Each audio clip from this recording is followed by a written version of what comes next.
Pastor não se casa com mulher do mundo. Ele deixou o ministério para honrar a mulher que Deus colocou na sua vida. O que você vai ouvir agora é uma história que muita gente jurou que era mentira. Uma história que dividiu uma cidade inteira no interior de São Paulo, que fez um pastor renunciar ao púlpito, que fez uma mãe cair de joelhos no chão da sacristia. E que terminou de um jeito que ninguém, absolutamente ninguém, poderia imaginar. Fica até o final, porque a reviravolta dessa história vai te deixar sem palavras. E se você ainda não é inscrito nesse canal, se inscreve agora e deixa o like, porque toda semana tem uma história dessas aqui. E conta pra gente nos comentários. De onde você está assistindo? Do interior? Da capital? Me conta! Era o ano de 1962, e a cidadezinha de Araçaíba do Sertão ficava encravada entre morros de terra vermelha e cafezais que se perdiam de vista no horizonte. Uma dessas cidades onde todo mundo se conhece pelo apelido, onde a feira da quinta-feira era programa de família, onde os segredos duravam no máximo até o domingo, porque na saída do culto, a língua solta de Dona Aparecida já tinha espalhado tudo. Nessa cidade vivia Ezequiel Santos, filho de seu Raimundo, e Dona Guiomar, o terceiro de 8 filhos, criado entre a roça e a Bíblia. Desde menino, Ezequiel era diferente. Enquanto os outros meninos jogavam peão e subiam em pé de manga, ele ficava sentado debaixo do pé de jatobá que ficava nos fundos da casa, lendo. Sempre lendo. A Bíblia que o avô tinha deixado, os livretos da missão que o colportor trazia uma vez por ano, qualquer papel com letras que caísse nas suas mãos.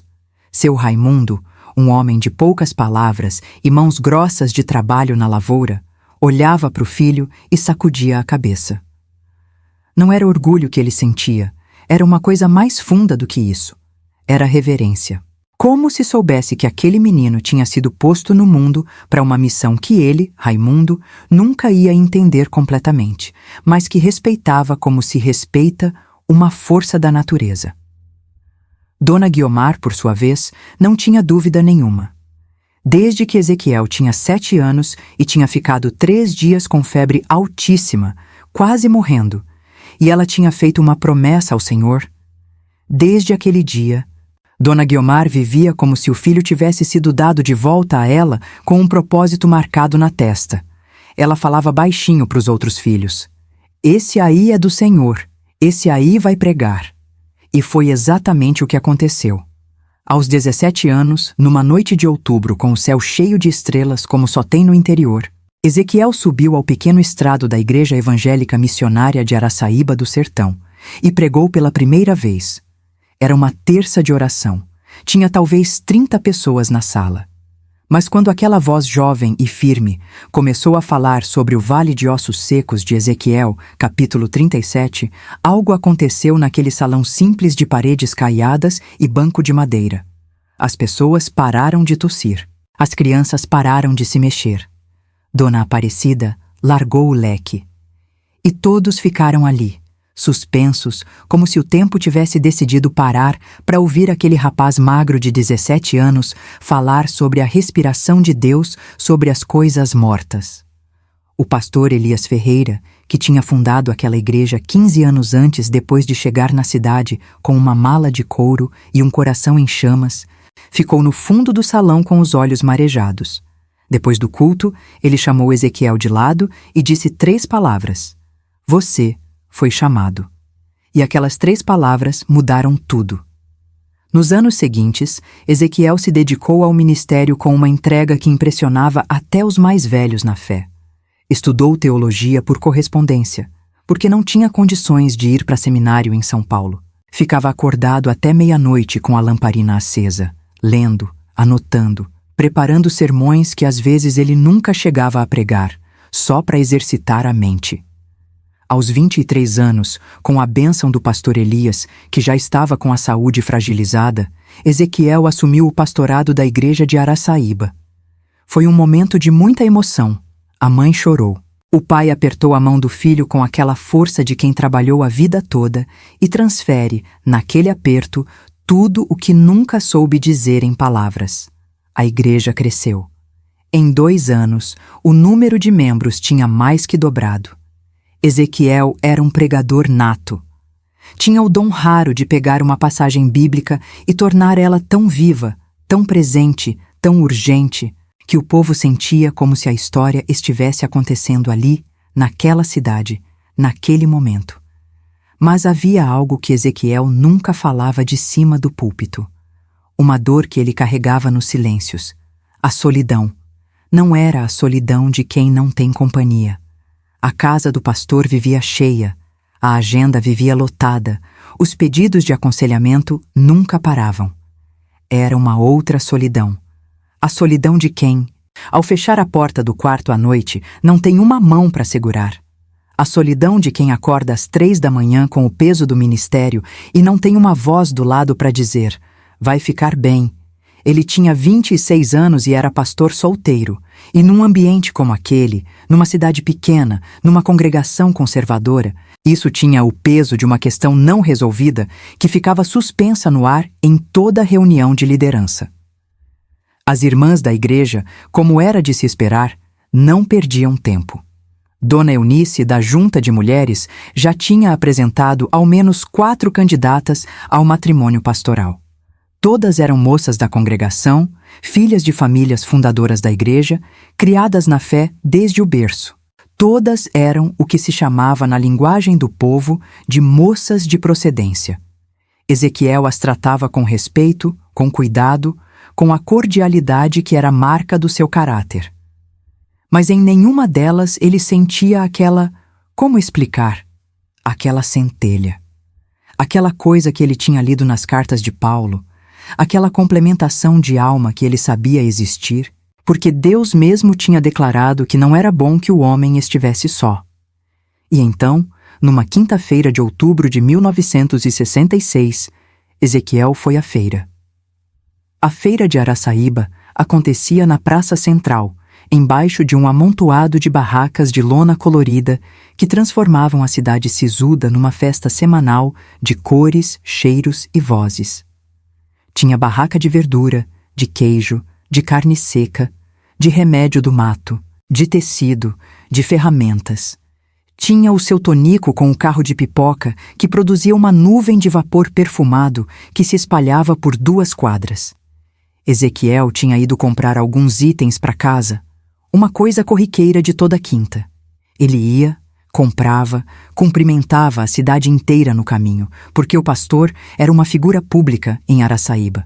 Todo mundo queria falar com ele, pedir uma oração, contar um problema. Foi quando, ao dobrar a esquina perto da barraca de tecidos do seu Norberto, ele quase colidiu com uma moça que vinha na direção contrária, carregando uma cesta de palha cheia de tomates. Os tomates rolaram. Os dois se abaixaram ao mesmo tempo para apanhar os tomates, e quando ergueram a cabeça, os olhos de Ezequiel encontraram os olhos de Mariana. Ele soube, não como um raio, não como nos romances que ele nunca tinha tido tempo de ler. Foi mais quieto do que isso. Foi como quando você está num quarto escuro há muito tempo e alguém abre uma janela. Não é barulhento. É só luz. Mariana Cavalcante tinha 22 anos, era filha de seu Nestor Cavalcante, dono de um pequeno armazém na rua de trás. A família Cavalcante não era da igreja, nunca tinha sido. O seu Nestor era um homem bom, trabalhador, honesto, mas não pisava em templo algum desde que a primeira mulher tinha morrido num parto mal assistido 20 anos antes. E ele tinha feito as pazes com Deus do seu próprio jeito, sem intermediários e sem banco de madeira. Mariana tinha crescido assim, sem catequese, sem culto, sem escola dominical. Ela conhecia a Bíblia de ouvir falar, mas não era do meio evangélico. Na linguagem da congregação, ela era do mundo. E foi exatamente essa moça que Deus decidiu colocar no caminho do pastor Ezequiel Santos numa quinta-feira de outubro. Eles ficaram ali, agachados, apanhando tomates, sorrindo sem saber bem por quê. Ela disse obrigada. Ele disse que não tinha sido nada. Ela disse que ele era o pastor, né? Ela sabia quem ele era. Ele disse que sim, era. Ela disse que era filha do Nestor do armazém. Ele disse que conhecia o seu Nestor, um homem de bem. Ela disse que ia contar para o pai que ele tinha dito isso, o pai ia gostar. E foi embora. Ezequiel ficou parado no meio da feira com uma sacola na mão e 3 tomates na outra, olhando para a direção por onde ela tinha sumido. Dona Aparecida, que naturalmente estava na feira naquele dia e tinha assistido a cena inteira de perto, abriu um sorriso de quem já sabe o final da história. O problema era que o final da história ainda estava longe de ser o que qualquer um poderia imaginar. Nos meses seguintes, Ezequiel e Mariana foram se encontrando. No começo, eram encontros casuais, na feira, na padaria, na calçada. Mas Araçaíba era pequena demais para acreditar em coincidências, e os dois sabiam disso. Ezequiel começou a passar pelo armazém do seu Nestor com mais frequência do que a necessidade de compras justificava. O seu Nestor, que era um homem perspicaz embaixo daquela aparência de simplório, observava o pastor conversando com a filha e não dizia nada. Só abria mais um sorriso. As conversas entre Ezequiel e Mariana eram diferentes de tudo que ele tinha experimentado. Ela não falava de teologia, não sabia citar versículo, não tinha opinião sobre qual tradução da Bíblia era mais fiel, mas ela falava sobre gente, sobre a vida das pessoas ao redor, sobre o velho que morava sozinho na rua do mercado e que ninguém visitava, sobre a família de retirantes que tinha chegado fugindo da seca do Nordeste e que estava dormindo num galpão, sobre a filha da lavadeira que era brilhante na escola, mas não tinha dinheiro para comprar caderno. E Ezequiel, que tinha passado anos estudando a palavra, percebeu que estava aprendendo algo que não tinha em nenhum dos seus livros de teologia: a prática do amor como verbo cotidiano. Mas havia um problema que crescia silenciosamente, como água subindo atrás de uma parede. A congregação começou a perceber que o pastor estava diferente, mais distraído, mais alegre, mas diferente. E numa cidade como Araçaíba, diferente não ficava sem investigação por muito tempo. Foi Dona Eunice, da Junta de Mulheres, que primeiro articulou o que todo mundo estava sentindo. Numa reunião da diretoria, depois que Ezequiel tinha saído, ela cruzou os braços e disse com aquela voz de quem está fazendo um anúncio oficial: "O pastor está interessado na filha do Nestor." O silêncio que se seguiu foi daqueles que pesam. O diácono Benedito, homem sério de pouquíssimas palavras, fechou a Bíblia que tinha na mão e perguntou: "A filha do Nestor que não é da igreja?" Dona Eunice confirmou com um único aceno de cabeça. E aquele aceno colocou em movimento uma engrenagem que ia durar meses e deixar marcas que a cidade levaria anos para esquecer. A liderança da Igreja Evangélica Missionária de Araçaíba do Sertão convocou uma reunião com o pastor Ezequiel em novembro de 1966. Era uma reunião formal, com ata, com os diáconos presentes, com o representante da convenção que tinha vindo especialmente de Presidente Prudente. Ezequiel entrou naquela sala sabendo o que ia acontecer. O irmão Aristides, que era o mais velho dos diáconos e que tinha uma autoridade moral construída em 40 anos de fidelidade à congregação, foi quem falou primeiro. A voz dele era mansa, quase paternal, o que tornava as palavras mais pesadas ainda. Ele disse que a liderança tinha chegado ao conhecimento de um relacionamento, que esse relacionamento envolvia uma jovem não crente, que a Escritura era clara sobre o jugo desigual, que a testemunha do pastor era a testemunha da igreja, e que a congregação, que tanto amava e respeitava o pastor Ezequiel, esperava dele sabedoria e discernimento nessa hora. Ezequiel ouviu tudo em silêncio. Quando o irmão Aristides terminou, o pastor ficou um momento com os olhos no chão. Depois ergueu a cabeça e perguntou uma coisa simples: "Posso falar?" Disseram que sim. E então Ezequiel falou, não de forma defensiva, não com arrogância, mas com uma clareza que surpreendeu a todos ali. Ele disse que entendia a preocupação da liderança, que honrava a Escritura, que não estava agindo por impulso ou por paixão desordenada, mas que havia algo que precisava ser dito. Mariana Cavalcante não era uma mulher sem Deus. Era uma mulher sem religião. E ele tinha aprendido com ela, nas últimas semanas, que às vezes essas duas coisas não eram a mesma coisa. O representante da convenção, um homem chamado Pastor Deoclésio, apertou os lábios. Ezequiel continuou. Disse que estava orando, que estava buscando o Senhor com todo o seu coração, e que não ia tomar nenhuma decisão precipitada, mas que também não ia mentir para ninguém. Ele tinha sentimentos por aquela jovem, e esses sentimentos não tinham nascido da carne, tinham nascido de uma presença que ele reconhecia. A reunião terminou sem resolução, e a tensão ficou suspensa sobre a cidade como nuvem antes de temporal.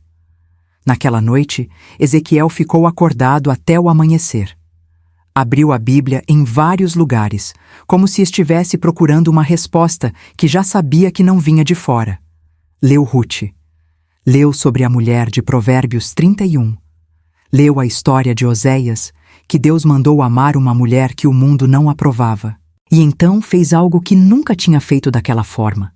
Fechou o livro, ficou em silêncio e simplesmente ouviu.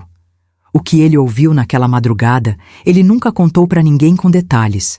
Mas na manhã seguinte, quando saiu de casa com o sol ainda baixo no horizonte e o canto dos pássaros na mangueira do quintal, havia algo diferente nos olhos de Ezequiel Santos. Uma serenidade que não tinha mais a ver com luta. Era a serenidade de quem chegou a uma decisão. O que Ezequiel ainda não sabia, o que ninguém sabia naquele momento, era que Mariana Cavalcante carregava um segredo. Um segredo que ela tinha guardado por anos, dentro de uma caixinha de madeira debaixo da cama, junto com uma Bíblia de capa desgastada e uma foto amarelada de uma mulher que ela quase não lembrava. A foto era da mãe. Dona Lourdes Cavalcante, falecida quando Mariana tinha 2 anos. Uma mulher que, segundo as histórias que o pai raramente contava, tinha uma fé inabalável, que cantava no coral de uma pequena congregação numa cidade que eles tinham morado antes de se mudar para Araçaíba, que lia a Bíblia de madrugada com a lamparina acesa enquanto o bebê dormia. Mariana tinha crescido sem essa mãe.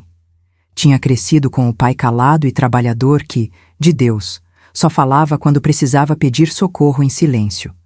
Tinha crescido com o vazio de uma herança espiritual que ninguém tinha transmitido a ela, mas tinha aquela Bíblia. A Bíblia da mãe, com as anotações no mármore, com os versículos sublinhados a lápis, com uma letra miúda e cuidadosa que Mariana reconhecia como a letra de alguém que amava as palavras. Ela lia aquela Bíblia às escondidas, não porque o pai proibisse. O pai nunca proibia nada, mas porque aquele ato tinha algo de sagrado demais para ser público. Era uma conversa entre ela e a mãe que nunca aconteceu em vida. Era uma herança entregue pelo silêncio e recebida na solidão de um quarto pequeno às 10 da noite. E foi justamente por isso, por causa daquelas páginas lidas às escondidas, por causa daquela letra miúda que ela seguia com o dedo, como quem aprende a andar pelo rastro de alguém, que Mariana entendia de Deus de um jeito que surpreendia Ezequiel em cada conversa. Ela não sabia os nomes dos profetas menores. Não sabia a diferença entre arminianismo e calvinismo, mas sabia falar sobre misericórdia de um jeito que fazia Ezequiel parar no meio de uma frase e ficar em silêncio. O segredo, porém, era mais fundo ainda do que a Bíblia da mãe. 3 semanas antes do Natal de 1966, Mariana foi visitar a tia Conceição, irmã do pai, que morava numa cidade vizinha. E lá, numa conversa que começou com o cheiro de bolo de fubá saindo do forno e terminou com os dois chorando à mesa, a tia Conceição contou uma história. Contou que a mãe de Mariana, Dona Lourdes, antes de morrer, tinha pedido uma coisa. Tinha dito que se a filha um dia encontrasse um homem de fé verdadeira, não de religião de fachada, mas de fé verdadeira, ela devia saber que isso não era coincidência. Era resposta. Mariana voltou de ônibus para Araçaíba com essa história dentro do peito como uma brasa. E quando chegou, havia um bilhete dobrado embaixo da porta do armazém. A letra era de Ezequiel. Ele escrevia que precisava conversar com ela, que tinha algo importante a dizer, que podia passar no domingo à tarde, se ela quisesse. Ela ficou olhando para aquele bilhete por um longo tempo. Depois foi até a caixinha de madeira debaixo da cama, abriu, pegou a foto da mãe, olhou para ela e disse baixinho: "Acho que é ele, mãe. O domingo à tarde chegou com o céu azul forte de dezembro e o calor que começava a anunciar o verão do interior. Ezequiel bateu à porta do armazém do seu Nestor às 3 horas em ponto, de paletó escuro, com o chapéu na mão, como se fosse visita formal. O seu Nestor abriu a porta, olhou para o pastor de cima a baixo e disse com uma seriedade quase teatral: "Pode entrar, pastor. Tô esperando você há algum tempo." Sentaram na sala pequena que ficava nos fundos do armazém, aquela sala com o cheiro de café passado e madeira antiga que Ezequiel ia lembrar pelo resto da vida. Mariana saiu da cozinha e sentou do lado do pai, com as mãos juntas no colo. Ezequiel falou com clareza. Disse que tinha respeito pelo seu Nestor, que tinha consideração pela família, que não era homem de rodeio nem de joguinho, e que havia chegado até ali porque tinha um sentimento sério por Mariana, e que esse sentimento precisava de um nome e de um caminho correto. Disse que sabia que Mariana não era da congregação, mas que tinha conversado com ela o suficiente para saber que havia nela algo que ele só podia chamar de obra de Deus, e que não era ele quem podia ignorar isso. Disse que não estava propondo nada naquele momento, porque havia passos certos a dar, mas que queria a permissão do seu Nestor para conhecer melhor a filha com intenções sérias. O seu Nestor ficou em silêncio por um tempo que pareceu longo para todo mundo naquela sala. Depois olhou para a filha. Depois olhou para o pastor. Depois disse: "Você é um homem honesto, pastor. Isso eu sempre soube. A Mariana está na idade de decidir, e eu confio no julgamento dela."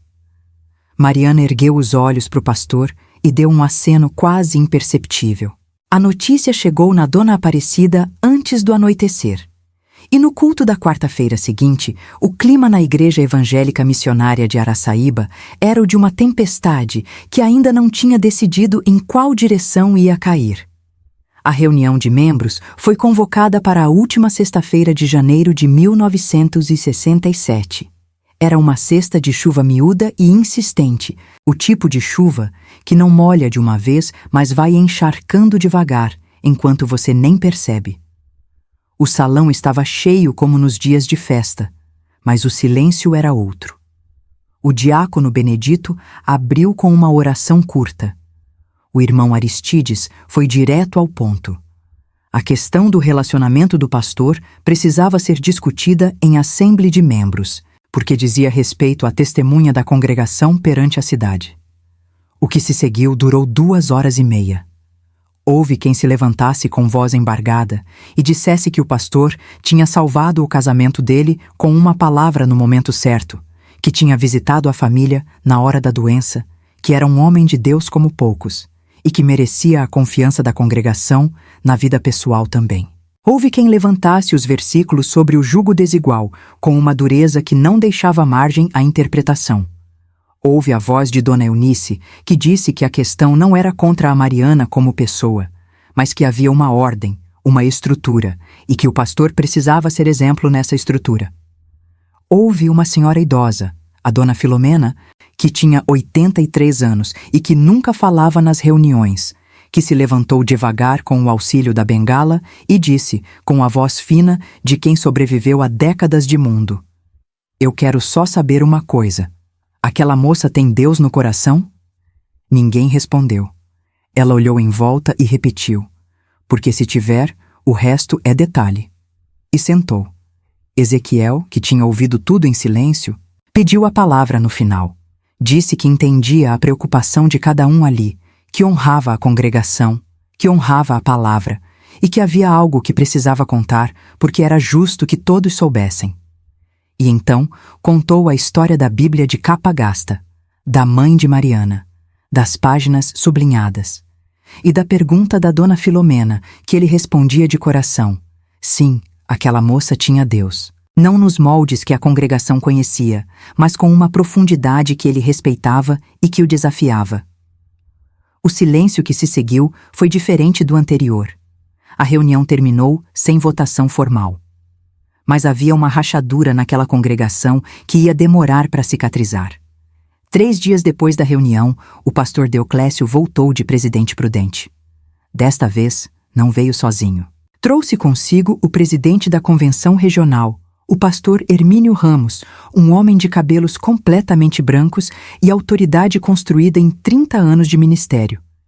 Eles se reuniram com Ezequiel na casa pastoral, sentados à mesa da cozinha, com café e broa de milho, que o pastor tinha preparado com as próprias mãos, como era de seu costume quando recebia visita. O pastor Hermínio foi direto, com aquela direteza de quem não tem mais tempo a perder em rodeios. Disse que a situação tinha chegado ao conhecimento da convenção, que havia pressão de outros pastores e líderes, que a imagem do ministério estava em jogo, que havia, na história da convenção, precedentes de pastores que tinham perdido o pastorado por decisões semelhantes. E então disse a palavra que ninguém tinha dito ainda com tanta clareza: você vai ter que escolher, Ezequiel, o ministério ou essa mulher.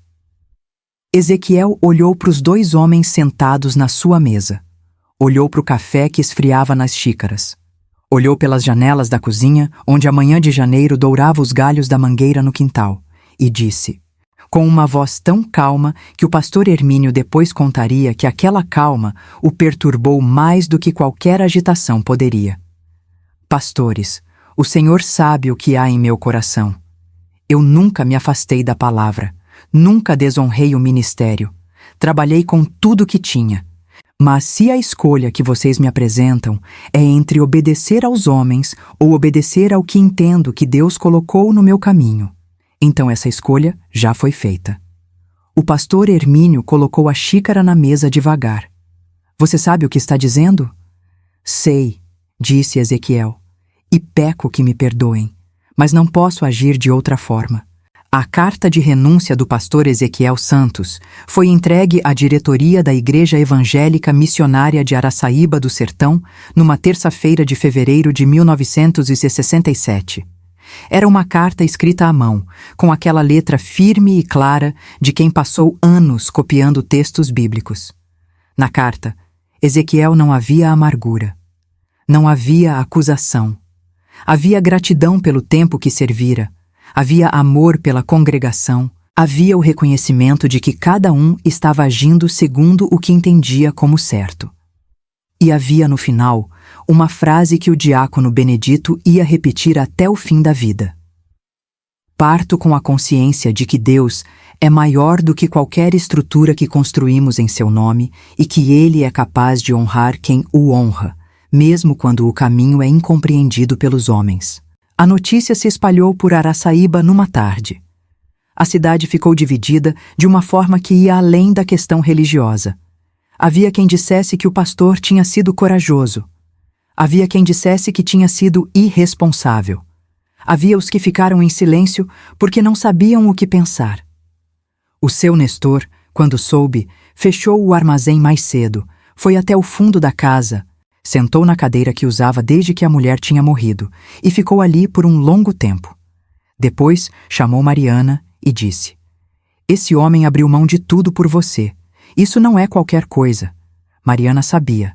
Ela já sabia havia semanas, e havia algo crescendo dentro dela, uma decisão que havia sido silenciosa, mas que agora não cabia mais no silêncio.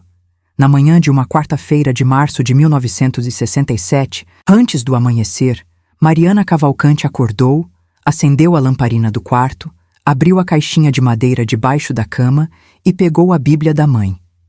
Ficou um longo tempo com o livro nas mãos. Folheou as páginas marcadas pela letra miúda de Dona Lourdes. Parou em vários pontos sublinhados. E então fez uma oração que ela nunca tinha contado para ninguém com exatidão, mas que começou com um silêncio e terminou com lágrimas.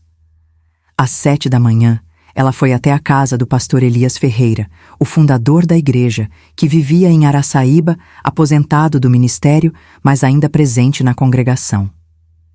Era um homem de 70 anos, com voz cansada e olhos que tinham visto muito. Ela bateu à porta. A esposa do pastor, Dona Teresa, abriu e a reconheceu. Chamou o marido. O pastor Elias a recebeu na varanda com 2 cadeiras de palha e uma cuia de chá de erva cidreira que Dona Teresa trouxe sem perguntar. Mariana contou tudo. A mãe, a Bíblia, As páginas lidas às escondidas, os anos de silêncio, a conversa com a tia Conceição. E então disse: Senhor Elias, eu preciso entender. Não por causa do Ezequiel, por minha conta. O que significa entregar a vida a Deus de verdade? O pastor Elias olhou para ela por um longo tempo, com aqueles olhos que tinham visto muita coisa. E então sorriu. O primeiro sorriso verdadeiro que aquela varanda tinha recebido em muito tempo. E começou a falar. Eles ficaram ali por 3 horas. Quando Mariana se levantou para ir embora, o sol já estava alto e o canto do sabiá laranjeira enchia o quintal. Ela apertou a mão do pastor idoso, agradeceu e foi embora com algo diferente no rosto. Não era felicidade do tipo fácil, era aquela coisa mais funda. Era o rosto de quem chegou em casa depois de uma jornada longa. Numa tarde de abril de 1967, a Igreja Evangélica Missionária de Araçaíba do Sertão realizou um batismo no Rio Claro, que ficava a 2 quilômetros da cidade, por uma estrada de terra vermelha ladeada de eucaliptos. Era um grupo de 5 pessoas, e entre elas estava Mariana Cavalcante. Não foi o pastor Ezequiel quem a batizou. Ele estava presente, mas não em posição de ministério naquele momento. Quem desceu ao rio com Mariana foi o pastor Elias, que havia pedido especialmente à diretoria a honra de batizar aquela jovem. A diretoria concordou. A congregação estava toda lá, na margem do rio, com o sol da tarde quente nas costas. E havia algo naquela cena que pessoas que estavam presentes descreviam mais tarde como diferente. Não conseguiam explicar exatamente o que. Era como se houvesse uma presença que ia além do ritual. Quando Mariana emergiu da água e o pastor Elias ergueu a voz para declarar o batismo, a congregação cantou. E foi nesse momento que algo aconteceu que nenhum roteiro poderia ter inventado. Dona Eunice da Junta de Mulheres, que tinha sido uma das vozes mais firmes contra o relacionamento, que tinha sido a primeira a articular a resistência da liderança, começou a chorar.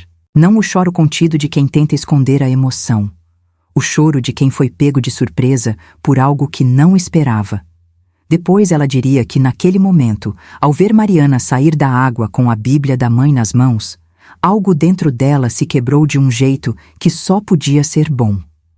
Ezequiel estava na margem, entre as pessoas. Viu Mariana sair da água. Os olhos dos dois se encontraram. E ele soube, com uma certeza que não precisava de mais nenhuma confirmação de homem algum, que tinha feito a coisa certa.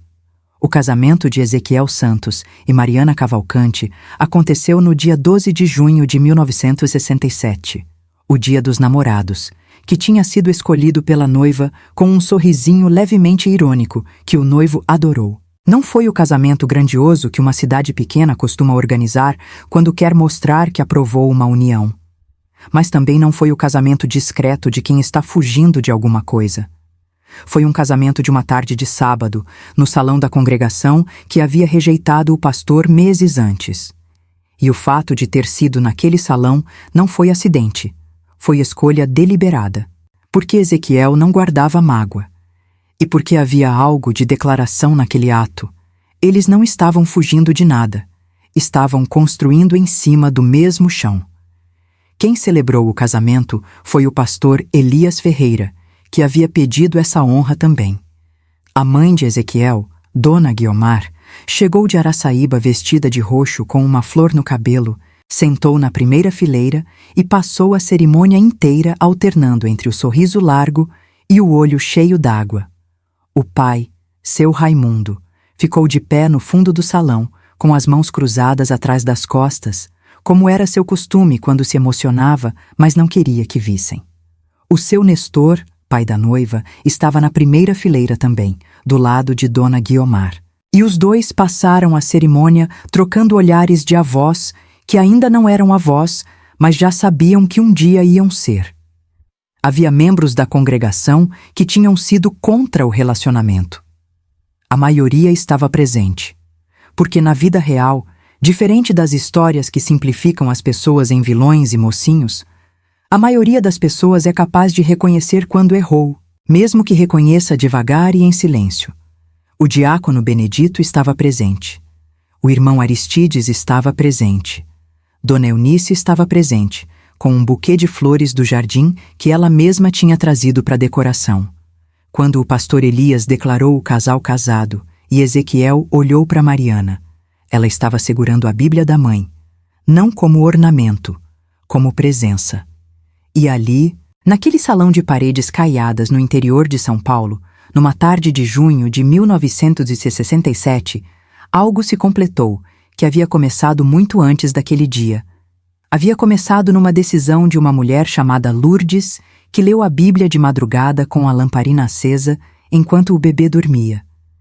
E havia chegado até aquele momento por um caminho que ninguém poderia ter planejado. Os anos que se seguiram ao casamento foram anos de construção silenciosa. Ezequiel, sem o pastorado formal, abriu uma pequena escola bíblica na fundos da casa, voltada para jovens da cidade que queriam estudar a palavra, mas não tinham acesso a seminário. A escola não tinha vínculo com denominação nenhuma. Começou com 5 alunos numa sala com banco de madeira e um quadro negro emprestado. Mariana deu aulas de leitura para as crianças da família de retirantes nordestinos que tinha chegado à cidade. Depois, organizou uma arrecadação de materiais escolares. Depois, conseguiu uma parceria com o armazém do pai para distribuir cestas para as famílias mais necessitadas. Ela fazia isso com aquela naturalidade de quem não está construindo um ministério, está vivendo uma vida. A cidade observava. Aos poucos, algo curioso começou a acontecer. Pessoas que não eram da congregação, que nunca tinham pisado numa igreja, começaram a procurar Ezequiel. Não para cerimônia religiosa formal, mas para conversa, para oração, para entender aquela fé que via tanto valor na vida prática, no cuidado com o próximo, na dignidade da pessoa comum. E então, em 1969, 2 anos depois do casamento, aconteceu algo que ninguém esperava. A convenção regional entrou em contato com Ezequiel. Não o pastor Deoclésio, que tinha se aposentado.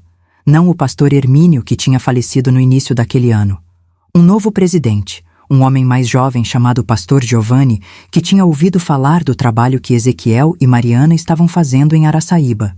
A mensagem era simples. A convenção reconhecia que havia cometido um erro, que havia tratado Ezequiel com mais rigor do que a situação merecia, e que havia, se ele quisesse, uma comunidade sem pastor em Capivari que precisava de alguém. Se ele tivesse interesse em retornar ao ministério formal, a convenção o receberia com o pastorado restaurado. Ezequiel e Mariana ficaram sozinhos por um longo tempo com essa carta na mesa da cozinha. E agora chegamos ao ponto da história que faz todo mundo que ouve parar e respirar fundo. Porque a resposta de Ezequiel à convenção não foi o que ninguém esperava. Ele não recusou, mas também não aceitou simplesmente. Ele escreveu uma carta de resposta que ficou famosa entre os que a conheceram, embora nunca tenha sido publicada em nenhum lugar. Nessa carta, ele dizia que agradecia o gesto da convenção, que reconhecia o esforço de reparação, mas que havia aprendido algo naqueles 2 anos fora do ministério formal que não podia ignorar.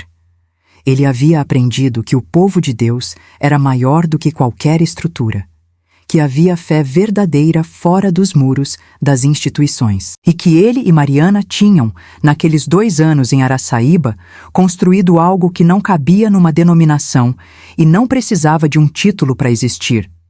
Ele dizia que não voltaria ao pastorado convencional, mas que aceitava, com gratidão, a reconciliação. E que, se a convenção quisesse, ele estaria disponível para visitar comunidades, treinar líderes jovens, ajudar onde houvesse necessidade, sem vínculo fixo e sem salário. Livre para ser onde Deus mandasse. A carta terminou com uma frase que o pastor Giovanni enquadrou e pendurou na parede do escritório da convenção. Aprendi que honrar a Deus às vezes custa o que os homens nos deram, mas Ele é fiel para devolver o que é de sua origem de formas que os homens nunca poderiam imaginar. Mas a reviravolta de verdade, a que faz essa história ser diferente de todas as outras, ainda estava por vir. Em 1971, 4 anos depois do casamento, Mariana estava grávida do 2º filho. E numa tarde em que o casal estava organizando os pertences de um quarto que serviria de berçário, ela abriu uma caixa de papelão que tinha ficado guardada desde antes do casamento. Dentro da caixa havia livros e documentos do período em que ela vivia na casa do pai. E num envelope amarelado, entre outros papéis, havia uma carta. Uma carta selada, com o nome de Mariana escrito na frente com a letra miúda e cuidadosa, que ela reconheceu imediatamente. Era a letra da mãe. A carta tinha sido escrita por Dona Lourdes poucos dias antes de morrer. O seu Nestor a tinha guardado sem abrir, incapaz de enfrentar o que havia dentro. E tinha passado anos esquecida naquela caixa. Mariana ficou olhando para o envelope por um tempo que ela depois não soube dizer quanto foi. Depois chamou Ezequiel. Ele veio, viu o envelope, reconheceu o que era pelo rosto da esposa. Ela abriu. A carta era de uma mãe que sabia que ia morrer. Era de uma mulher que não queria ir embora sem deixar alguma coisa para a filha que ainda não tinha memória suficiente para guardar o rosto da mãe. Era tudo que Dona Lourdes não pôde dizer em pessoa. Mas no final da carta, no último parágrafo, havia algo que fez Ezequiel e Mariana ficarem em silêncio por um tempo que nenhum dos dois ia medir. Dona Lourdes escrevia: Minha Mariana, quando você encontrar o homem que Deus preparou para você, você vai saber por que ele vai ser diferente. Ele vai ser alguém que ama a Deus mais do que ama o que o mundo oferece. E quando você encontrar esse homem, quero que saiba, eu já pedi a Deus por ele antes de você nascer. Já orei pelo homem que um dia ia cuidar de você. Deus ouve as orações de mãe, minha filha, mesmo as que são feitas antes de o pedido se tornar necessário. Ezequiel leu aquelas palavras com a voz da esposa tremendo ao lado dele. E quando terminou de ler, ele entendeu uma coisa que mudou para sempre a forma como via a própria história. Ele não tinha encontrado Mariana na feira naquela 5ª de outubro de 1966. Ele tinha sido direcionado até ela por uma oração que havia sido feita antes de qualquer um dos dois existir, com a consciência suficiente para saber que aquele encontro estava sendo preparado. E tudo que tinha parecido obstáculo, a resistência da igreja, o ultimato da convenção, a renúncia ao pastorado, os meses de dificuldade, todas essas coisas não tinham sido empecilhos no caminho de Deus. Eram partes do caminho. Ezequiel Santos viveu em Araçaíba do Sertão por mais 30 anos depois daquele dia. Nunca voltou ao pastorado convencional. Mas o trabalho que ele e Mariana construíram naquelas décadas foi algo que a cidade nunca esqueceu. A Escola Bíblica dos Fundos de Casa formou mais de 200 líderes ao longo dos anos. Muitos foram para seminário, para outras cidades, para outros estados. Alguns foram para fora do país. E cada um carregava algo daquela escola de banco de madeira e quadro negro emprestado. O trabalho social que Mariana tinha iniciado quase sem plano formal se tornou uma associação que atendia famílias de 3 cidades da região. Ela nunca chamou de ministério. Chamava de responsabilidade. A dona Eunice da Junta de Mulheres, que havia sido tão feroz na resistência, se tornou uma das maiores defensoras do casal. Ela dizia, quando o assunto vinha à tona nos últimos anos de vida, que havia aprendido mais com a história de Ezequiel e Mariana do que em 40 anos de doutrina formal. Aprendi, ela dizia, que Deus não precisa da nossa aprovação para agir. O diácono Benedito, anos mais tarde, pediu pessoalmente a Ezequiel que perdoasse a forma como a liderança tinha agido. Ezequiel disse que não havia nada a perdoar, porque não havia mágoa guardada. E os dois ficaram em silêncio por um momento. 2 homens velhos, numa tarde quente de interior, com tudo resolvido de um jeito que a vida às vezes resolve quando a gente espera tempo suficiente. O seu Nestor viveu até os 84 anos, feliz e cercado dos netos, que aprenderam a contar histórias da avó Lourdes através da Bíblia de capa gasta que ficava guardada numa caixinha de madeira que todos os bisnetos sabiam, não se devia mexer, mas podiam olhar. O pastor Elias Ferreira morreu no mesmo ano que o seu Nestor, com poucos meses de diferença, e a cidade os homenageou juntos.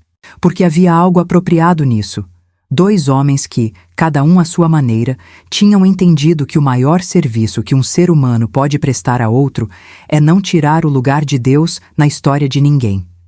Essa história aconteceu no interior de São Paulo em meados do século passado, mas as perguntas que ela levanta não envelhecem com o tempo. O que acontece quando a voz que fala mais alto dentro de você contradiz a voz que fala mais alto ao seu redor? O que você faz quando o que Deus parece te mostrar não cabe nas estruturas que os homens construíram em nome dele? E o que significa, no fim das contas, honrar alguém de verdade? Ezequiel honrou Mariana quando o custo era alto. Mariana honrou a herança da mãe quando poderia ter esquecido. Dona Lourdes honrou a filha que ainda não conhecia ao pedir por ela antes de partir. E no meio de tudo isso, numa trama que nenhum roteiro humano poderia ter escrito com tanto detalhe e com tanto sentido, havia uma resposta a uma oração. Uma oração feita numa lamparina acesa, em meados do século XX, por uma mulher que não tinha como saber que a filha ia encontrar os tomates rolando no chão da feira décadas depois. Mas Deus sabia. Sempre soube. E agora você sabe também. Se você chegou até aqui, deixa o like, se inscreve no canal e me conta nos comentários. Qual parte dessa história te tocou mais? Foi o momento da renúncia? Foi a carta da mãe? Ou foi a dona Filomena com aquela pergunta simples que calou a sala inteira? A gente se vê na próxima história.